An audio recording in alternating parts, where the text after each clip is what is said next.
Hi there, this is Jennifer with Brome Fields, and in this video I'm going to show you the knit stitch. I am knitting with a chunky yarn. It's a Lion brand Woolies Thick and Quick, and I'm using size 13, I'm using size 11 needles. It gives it a little bit of a tighter stitch. And I'm going to go over just the basic knit stitch. And usually when knitting flat, most people use straight needles. I just happen to use, I love working with circular needles. To me, it's a lighter and easier to use. So we're going to go into the front of this first stitch, and we're going to go through that hole. And I knit continental style. There are different styles to knitting. For me, this is kind of how people crochet. I'm not a crocheter, but my mom is, and so I just watched her. So this just comes more naturally for me. So we're going to go on the left side of that stitch, through the hole, grab that yarn, so pig it, and then we're putting that new stitch on your right hand needle. So on your left hand needle, and this is, I knit right-handed.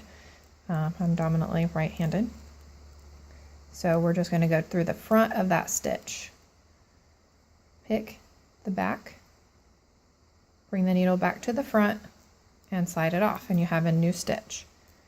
And you do have to frequently move your stitches.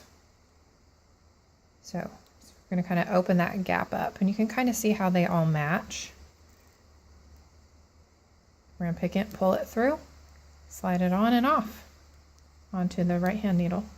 So open it up, pick that stitch, and I kind of let it slide through my fingers as I pull it, so I don't create too tight of a stitch. And that's how I do knit stitches. Now, sometimes in the beginning, whenever I would make a mistake and I would unravel, I would notice that my yarn was like that. Well, it took me a while before I noticed it. But then whenever I knit that stitch, it crosses it over. So you don't want to cross your stitches. So this is a nice V chevron, and this one here is crossed over. I'll leave it like that. So I'll go ahead and purl the next row. So that was knit stitches. Here, let's see. There, you can kind of see how it crosses over right there. So you don't want that to cross over. You want all the V's so that it doesn't cross over. So in my next video, I'm going to do the purl. So that shows you just the regular knit stitch. Actually, I'll just go ahead and do it all in one. So you have knit stitches. You can stop there if you just want to learn how to do knit stitches. And then this here is going to be your purl stitches.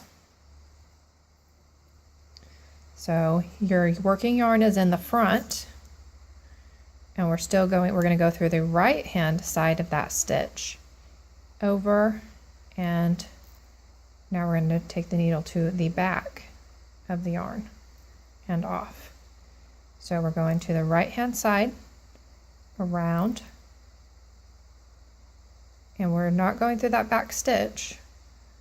We're just going to go in between the front and back of that stitch. All right, so we're going through the front of the work from the right hand side, wrap that yarn around, bring it through. I hope you can see that. And then we just keep going, and then I just keep working my stitches around.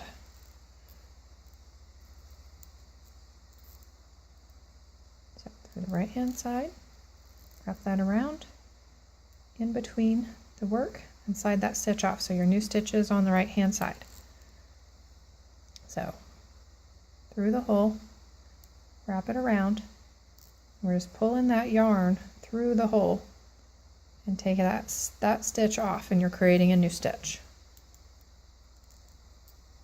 I figure if I explain it over and over again different ways, that one way will click.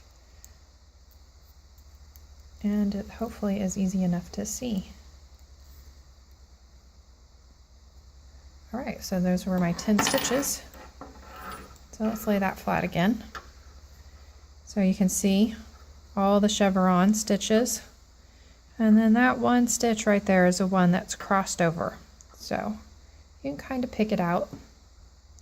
Doesn't really look that bad, so if you do accidentally do that once or twice here and there in the beginning, it's not a big deal. You're not going to notice.